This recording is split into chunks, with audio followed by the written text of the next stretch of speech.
আসসালামু আলাইকুম। আপনারা সবাই কেমন আছেন? আশা করি আপনারা ভালো আছেন। আল্লাহর রহমতে আপনাদের দোয়ায় কিন্তু আমি অনেক ভালো আছি।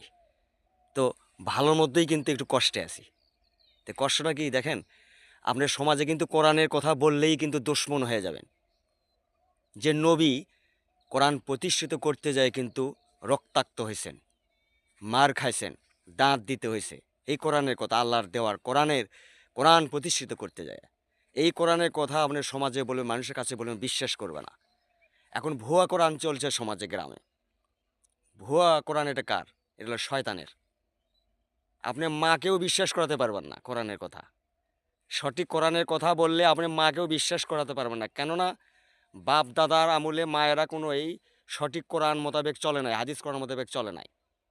এখন আপনি যদি ছেলে হয়ে যদি আপনি কোরআন বোঝেন, কোরআনের কথা যদি বলেন, তারা শুনবে না। কারণ যে ওই শয়তানের কোরআন পড়ে জেনে অভ্যস্ত। কিন্তু সঠিক কোরআন, আল্লাহর দেওয়া কোরআনের কথা তারা বিশ্বাস করবে না। অটোমেটিক এই সমাজে হয়ে গেছে কিন্তু। এটা মায়ও বিশ্বাস করবে না কখনো, করে না কখনো। মানে অভ্যস্ত যেটা সেটাই, অভ্যস্ত কোরআন যেটা অভ্যস্ত হয়ে আসছে যেটা। বাবা মায়ের যেটা আগে আচরণ যেগুলো করছে এগুলো সঠিক না। এরা কোরআন হাদিস মোতাবেক তারা চলে নাই।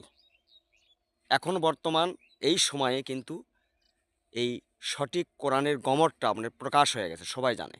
কিন্তু এই সব জিনিসগুলো পছন্দ করছেন না, গায়ে লাগাচ্ছেন না। শয়তানের কোরআন এখনও মানুষের রক্তের সাথে মিশে আছে। মানুষ আকাম কুকাম, হ্যাঁ, হিংসা অহংকার নিয়ে ব্যস্ত। টাকার অহংকার, হ্যাঁ, মানে চিটারি বাটপারি, এছাড়া এখন কিছুই না। এটা হলো শয়তানের কোরআন। সঠিক কোরআন, আল্লাহর কোরআন মানুষ কিন্তু বোঝেন না। গুনুন গুনুন করে কোরআন পড়েন, লাভ দিয়ে উঠে এসেই মিথ্যা কথা।